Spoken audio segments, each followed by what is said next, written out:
Hey everybody, I'm often asked now, what would you do with this? Okay, so as you know, we often do not work with the best material. You can't throw it back at your client and go, well, I can't work with this. You've often got to match stock with newly shot footage, and you especially can't throw it back if you shot it yourself.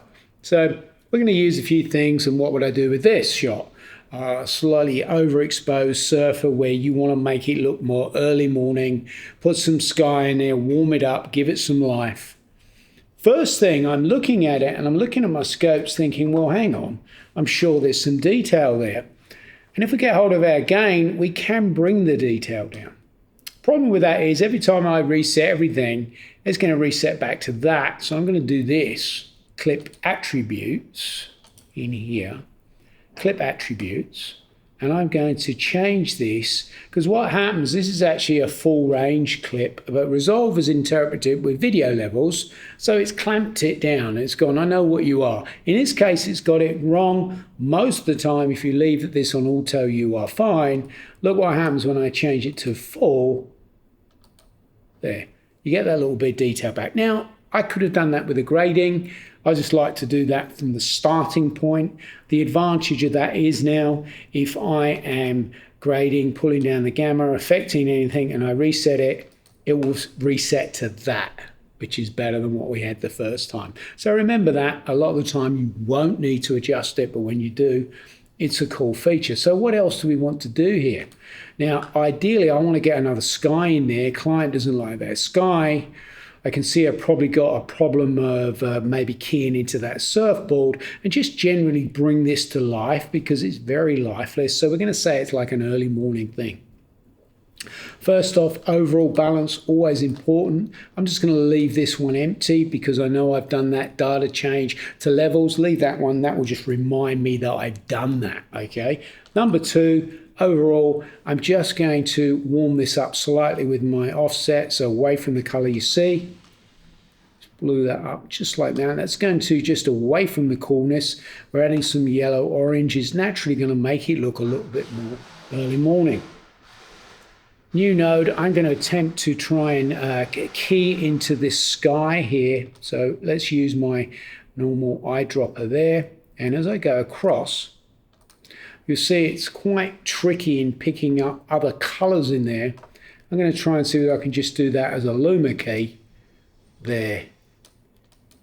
There. That's pretty good. I know I've got a bit of the surfboard in there, and I don't mind a bit of the ocean, but what I quite like is how it's done a pretty good key, and it's ignoring the trees, which is important because we don't want our new sky in the surfboard or the trees.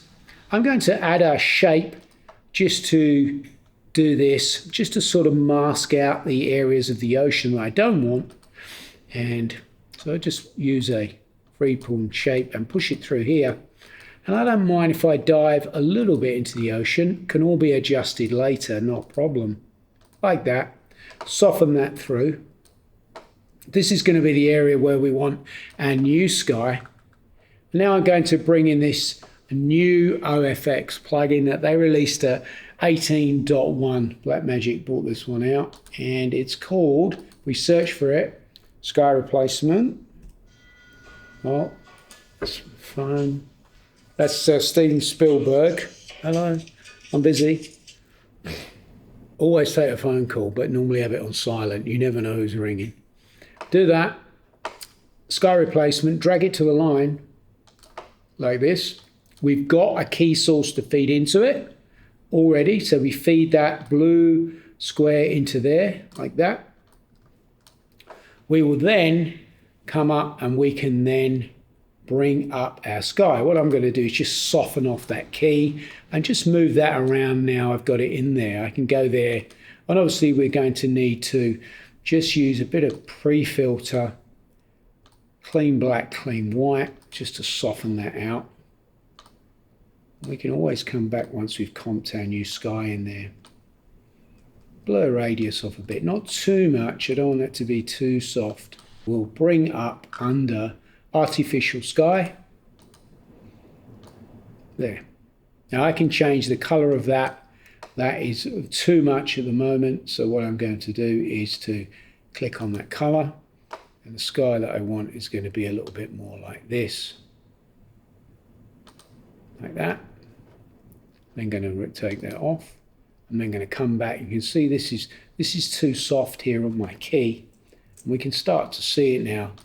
There's just too much blur on that one. So while I've got that selected, what I can do is to just take that blur back. We can find out where that slight softness is. And that's why I've got that big blue sky up there, because we can really see where that key is. So I'll soften that down. This won't be as an apparent when we put some clouds in there.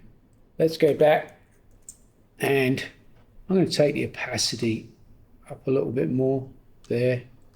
And then we can bring in some clouds like that. So as I see now, we start to bring the clouds in. Now you've got all sorts of different controls here.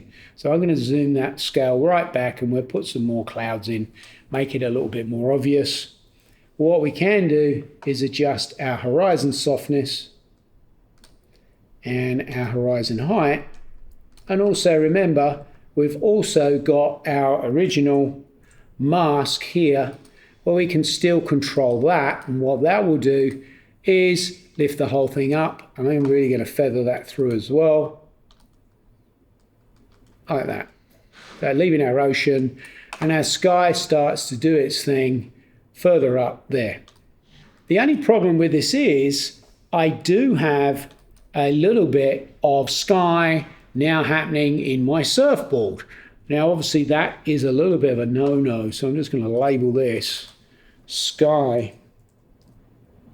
I'm just going to create a new shape, and I'm just going to quickly draw around this surfboard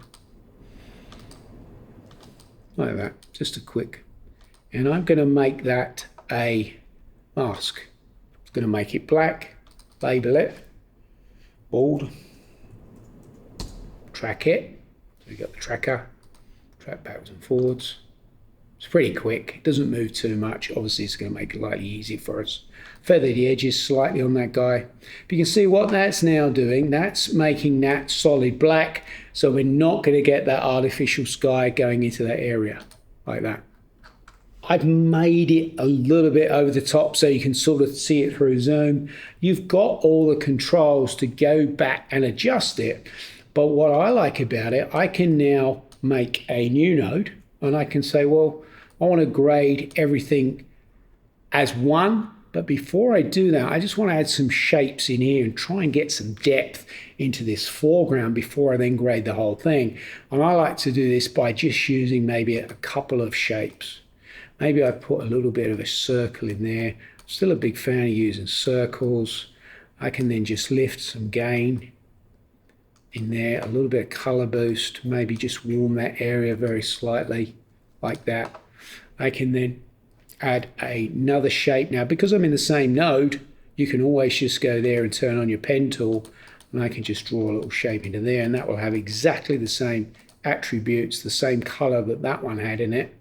Feather that one through, can then grade those together, and as you soften them, what that is going to do, it is going to just start to brighten up those areas as there's little pools of color coming through there. Soften them right through like that.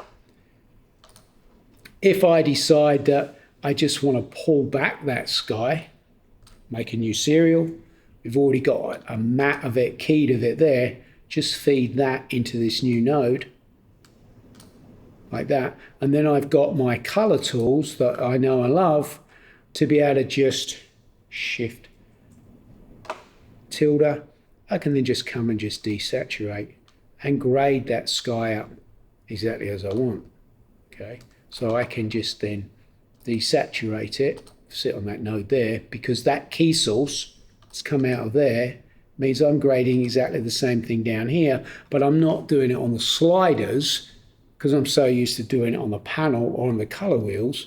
That's where I'm going to do it in this node, which means I can just take a bit of saturation out of it. I can drop it down. So now you're not seeing sky in the surfboard. We've added a bit more life to this. Lastly, I might just want to overall warm everything and give it a bit more of a morning feel.